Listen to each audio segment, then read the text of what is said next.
For those of you who don't know me, I actually went to school here. So I got my PhD here, and I graduated in 2012. So it is a great honor to be back here. When I was in school, the Customer Insights Conference, I believe I was in the audience starting from the second conference to the sixth. And the faculty here, Nathan Novemsky, Ravi Dar, Sprata Sen, Kay Sudhir, my advisor, I think they did a wonderful job of bringing academics and practitioner together. And so I'm gonna, for the next 25 minutes or so, I'm gonna present to you research. And this is one of the research that I believe that brought academics like myself and the firm who cooperated in this study together. What I got off at it, naturally, is a research project, a research paper. I also have a Harvard Business School case that I teach the contents of this to my students. And the firm, I think, got benefits from the findings from my research and helped them as well, as you can see. So now sort of I think to motivate the problem, to sort of set the scale of the problem. So why is this important? Why should we care? So personal selling or face-to-face selling, there's about 20 million people in the United States who are employed in personal selling. This represents about 10% of the entire US adult population. $800 billion were spent in personal selling in the United States. This is about 6% of the entire US GDP, which is probably bigger than most GDPs of other countries. It's 5 times more than the entire advertisement spending in the United States. It's actually 20 times more than the entire digital advertisement spending in the United States. And the bulk of this money is used to compensate its sales force. So the million-dollar question, not the million-dollar question, a billion-dollar question is, how should we design a sales force compensation plan? So when you think about sales force compensation plans, you know, some of the things is how much are we going to spend? What to spend it on? I'll be a little bit more clear later on. And when and how to spend it on. This research will focus on the when side. So let's take a look at a couple of examples of compensation plans. So this is the relationship between sales on the x-axis and earnings that a salesperson makes on the y.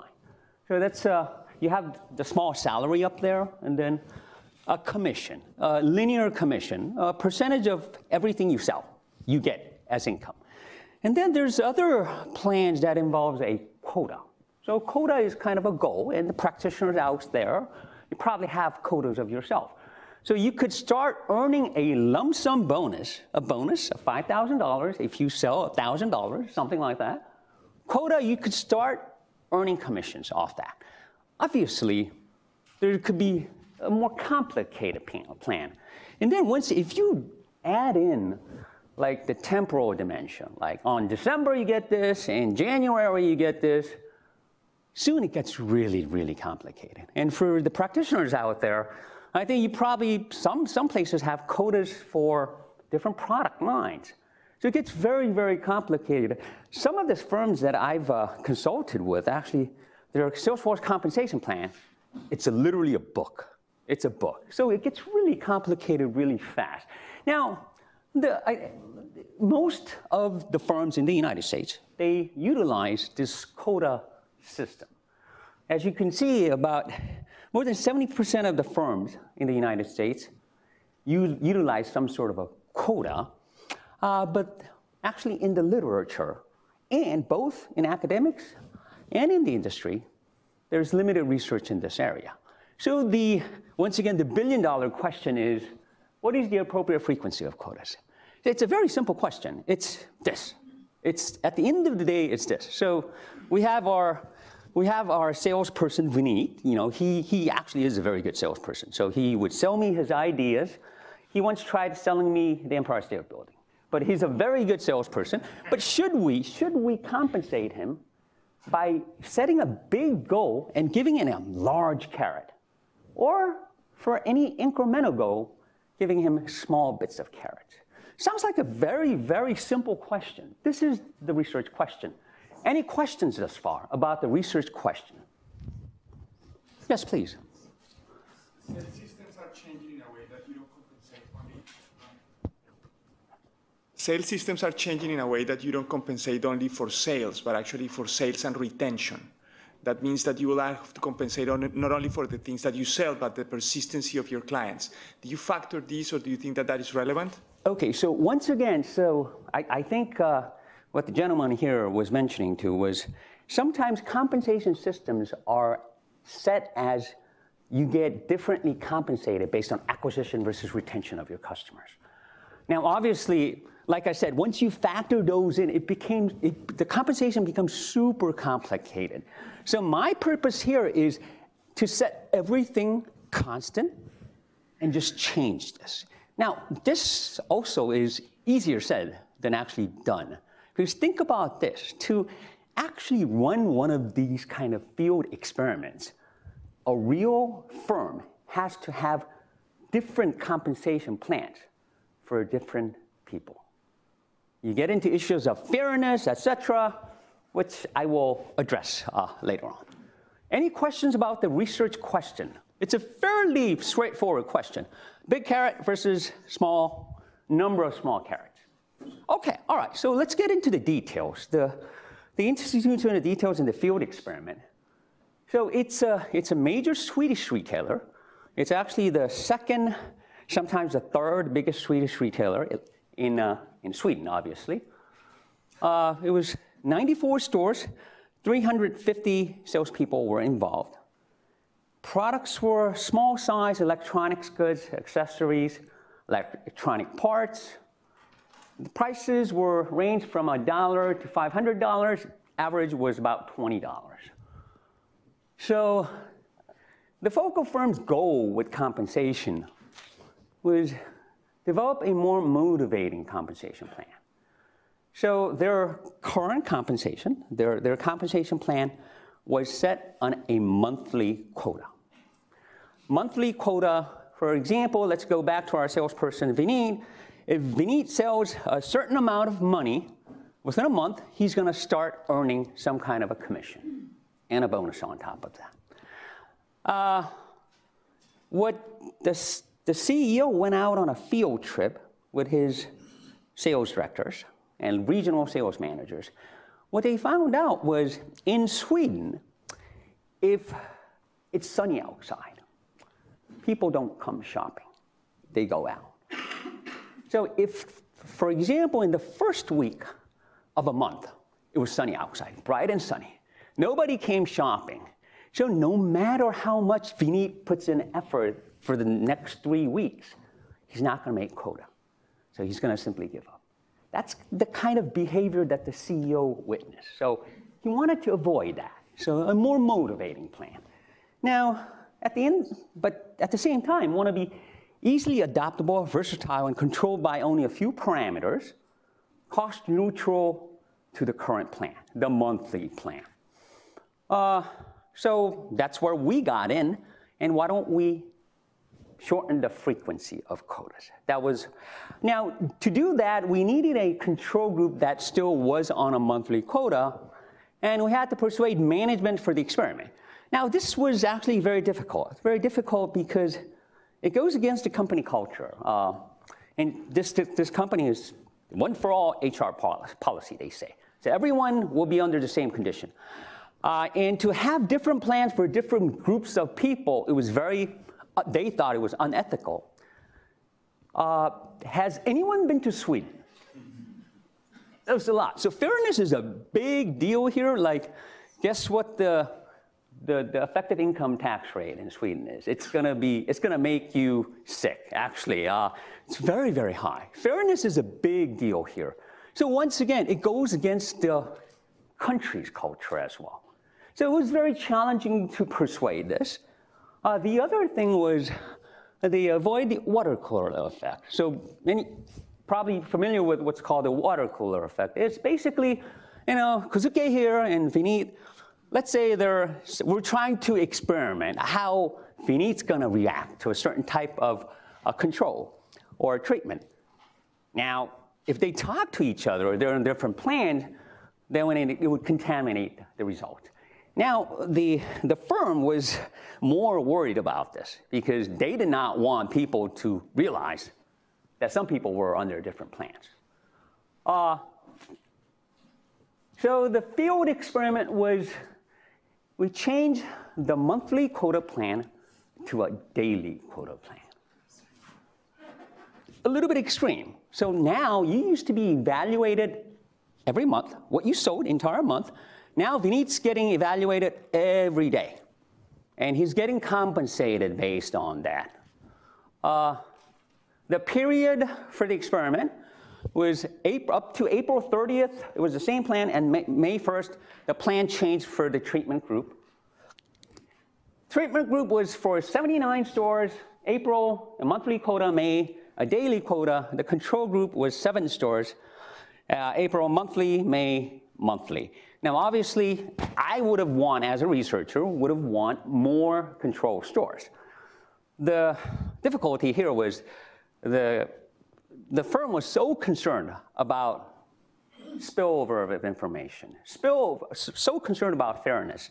So we only had the way to choose 7 stores. I think one of the benefits of the experiment, but I'm going to tell you later on, is that I'm right now running another experiment, another study with these guys, and now they fully believe the academic research behind it, and they're fully devoted to putting in half the control stores and half the treatment stores. Anyways, so so it was, if you know the geographics of Sweden, it's a fairly big country, about a country of California, but 95% of the population lives in a small area the size of New Jersey. So those are the 3 big cities, Stockholm, Gothenburg, and Malmö. So we randomly chose, so the treatment group was based on that. The control group, we randomly selected stores that was close enough to represent the treatment stores, but far away from the stores to each other so they don't communicate. So once again, the spillover of information was very, very crucial. Obviously, no national level sales conferences. Now, the plan is something like this. It's the multi-tier plan that I showed you earlier on. It's every tier you hit, you get a certain percentage of quota. So let me give you an example. The first tier is if your sales per hour is $140, then everything after that you sell, you get 0.27% in commission. The second quota is $180. It goes on. If you hit $250 per hour, you make 2% of anything you sell. So if a graphical representation would be something like this. You get nothing, you hit a quota because it's sales per hour, you get a bonus, and then a commission, again a bonus, a commission. This would be somebody who's working 140 hours in a month, the monthly plan. The daily plan, 7 hours a day, this would be the shape of the relationship between sales and income. So, any questions thus far about the experimental design? Okay, all right, let's go to the results. Guess what happened? Up, down, up, down, up, up, up, up, up, up. Who thinks up? Who thinks down? Oh, okay, all right. Stephen, you had a question. Yeah, so were the control conditions chosen randomly? Or like Randomly among the select stores that were not close among each other. We had a select set, yes. Okay. And then within each store, are there multiple sales agents? Or? There are roughly about 5. Okay. So you're going to show us the data for store an average or by individual? My analysis is based on individual. But in each store, everyone was in the same condition. Obviously, you don't want to spill information within the store. Do you have some sort of product categories? Is it durable, consumable? Accessories, semiconductors, earphones, iPhone cases. Cool. Okay, so hey, treatment, 10% increase. April, May, woo! Once again, this is mere before and after. Before and after. Guess what happened to the control? So this is the benefit of having a control group. Without having a control group, it's before and after. it doesn't matter. So what we are concerned about is this, the 0.9% increase. The 0.9% increase. We are concerned about this. Now, obviously, this does not take into account individual effects, like Stephen mentioned, any daily fluctuations in demand.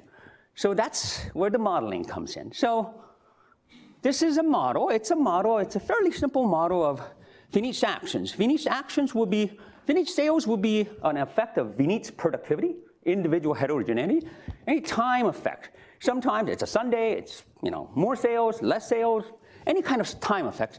And then his response. How does his response differ? And any kind of luck or unluck that Vinit would have. So the results.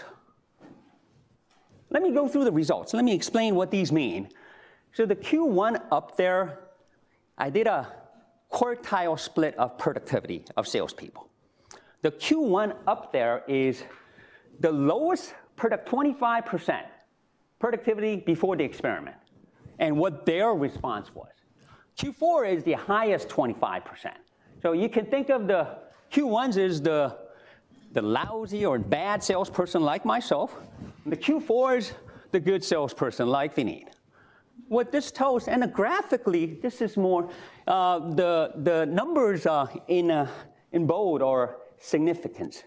So it's different from 0. The other, segment 2 and segment 3, non-different. So you see that, yes, the 1% increase is mostly driven by the low types, like me, not the high types. The high types, actually, they suffer from the small carrots. Small carrots. Okay, so our behavioral colleagues in this room, there's a lot of explanations. There's goal gradient hypothesis. The closer to the goal you are, the more effort you're going to put in. That might be one example for the low types. Go as reference points. Prospect theory, basically. You're chopping off the concave utility, so aggregate, the small carrots become greater utility, so you work more. Again, for the low types. Actually, in the education literature, there's some evidence that frequent testing. Basically, the concept is you're keeping these guys on pace. When I was in school, the bad students like me, I had to have quizzes, midterm exams to be in striking distance of the finals. But the good students like Vinit, there needs to be no exam. He's going to do fine anyway. So that's kind of the concept here in the education literature. This kind of explains the behavior of the low types. It's not new in the literature. Okay, but at the end of the day, on aggregate, sales were slightly went up. So what now what? If you're a practitioner out there, what do you care about? You're thinking, what do you care about? Anyone? Was it profitable? Yes, yes, sir. Pardon? Was the change profitable? The change was, yes, it was profitable. Of course it was profitable. Okay, so the how long side, the how long side, yes, that's a beautiful question, yes. Category effects, right? So maybe these Which category? people come in anyway versus a car where you can do souls. Which category? Okay, yes. Is it possible to have more than one system in the same culture? Let people choose. Let them self-select into it. Okay, all right. So what the company, first of all, frequent daily quotas may increase short-term motivation, but may be unbeneficial in the long run. Now, to test this, we would need to keep on the experiment. It was a little bit difficult for them because they, once again, wanted to control the flow of information. And this was a concern to them. This was, so to potentially provoke too much aggressive selling. So Vinit was a good salesperson. Now, every day, he's constantly worrying about meeting quota. And for those of you who know, like what Wells Fargo incident, for example, they were selling, too aggressive quota, they were selling bank accounts to dead people. So unethical behavior, in a sense. The other thing here is the returns were not deducted from compensation. So in theory, Vinod could bring all of his guys over, friends over, hey, buy from my store. Tomorrow today he gets his compensation. Tomorrow they let them have it returned. And it would not hurt Vinod. So those were the things that worried the firm. So we looked at the returns to sales ratio. So basically, any kind of sale that Vinod did, we could track whether it was returned or not. So what happened was, it's actually none of them were statistically different from 0. So returns did not increase. Actually, you could suggestively, it decreased. Okay, so slightly sales went up. Returns suggestively went down. Great.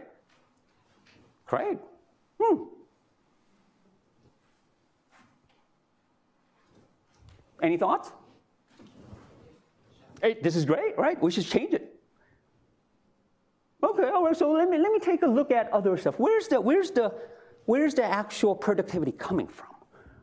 So this is looking at the number of products sold. So the low types, they're selling more products, all right? But the high types, look at the high types. They're selling cheaper products. So the average price of product sold decreased across all segments, significantly for the high types. So in a sense, frequent quotas lead to higher performers, but for only low performers, may decrease productivity for the high performers, and the frequent quotas lead to smaller results, selling incremental items. And the firm wants the needs of the world to sell the high-ticketed, high-margin items. So it's a problem. It's a problem for this. So what happened? The firm implemented the daily quota plan permanently. So it's even working right now as we speak. To prevent the focus on low-ticketed items, this is what they did. They changed assortment, bundled products, shift marketing from low-ticketed to high-ticketed products, shift selling product label products with high margins, launch premium line of private label products. So this kind of demonstrates that a lot of people think the Salesforce compensation plan is a tactical component in the firm's strategy. It's actually not. It could be a strategic component in the firm's strategy. I want to end by, this is a quote, an article of mine in Harvard Business Review. It's a quote, it's an example of how to really motivate salespeople. Basically, it's telling that field experiments, such as the one that I've done right now, it benefits not only us, meaning academics, it benefits you, the practitioners. You get a lot out of it just as well. So we should work jointly as the conference is meant to bring the academics and practitioners together. Okay, any questions?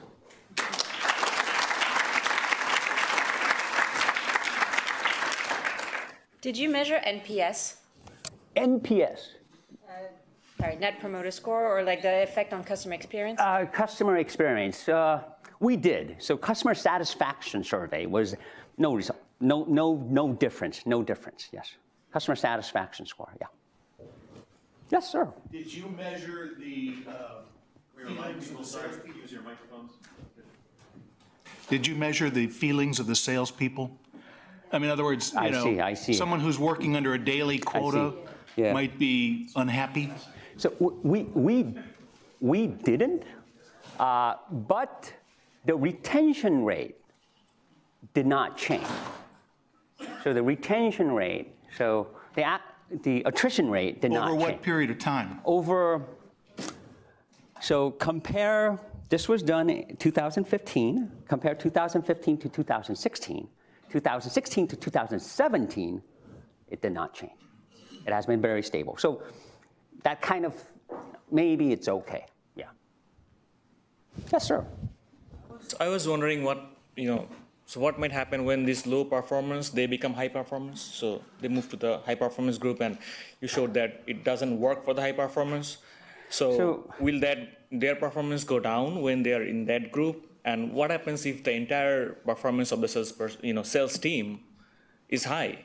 So the question is what happens if the low performers learn and become productive and become high performers? That's the question. So, well, in this study, it was more, the way we segmented was basically the average of the past 6 months before the experiment. And we deleted people who are less than 2 years with the company, kind of control that. Okay. Yes, sir. Do you know how the change in the quota system, sorry, let me reframe, get my thoughts together. Do you know how that change in the quota would compare in impact to, say, better sales training or another kind of corporate intervention? That's a very good question. So compensation is only one part of the sales strategy. You know, there could be recruiting, there could be training, there could be organizational structure.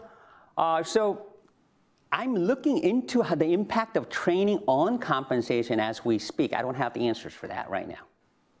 Good question, though. This seems to apply for people selling simple things like in retail. Just say, if the product that you're selling has a long-term strategy, so let's say it can be 6 months, can be a year. Aircraft carriers.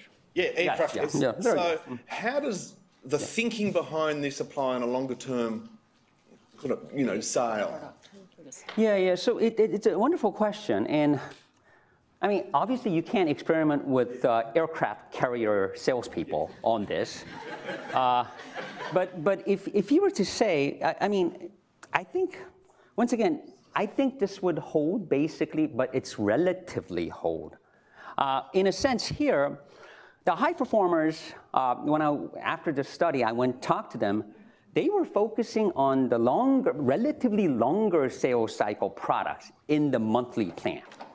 Think about this. So monthly plan, so Vineet puts in effort today, no sales, still it's okay because he could put in effort tomorrow on that sale. But once it becomes a very short quota daily plan, then Vineet has no incentive to put in that kind of effort for the longer sales cycle products. So once again, I don't have proof of this with aircraft carriers or airlines or et cetera, but I think fundamentally the results would hold. We have time for one more. Okay, all right. Hi, thank you. You mentioned the carrot as an incentive. What about the whip? Okay, so okay, all right. That's a good question. So it's carrot would be a gain. Vineet puts in $100. He makes, let's say he sells $100,000. He makes $10,000 in bonuses. That would be a gain. A whip would be something like I give Vineet $10,000 ahead. If he doesn't make quota, I take it away. Very good question. Not this study. I have a published paper on that. What happens is, in the first time, it works. The second time, the effect is marginal. The third time, even more marginal. At some point, it actually becomes negative. So punitive, the first time it works, but it can be sustained. It cannot be sustained.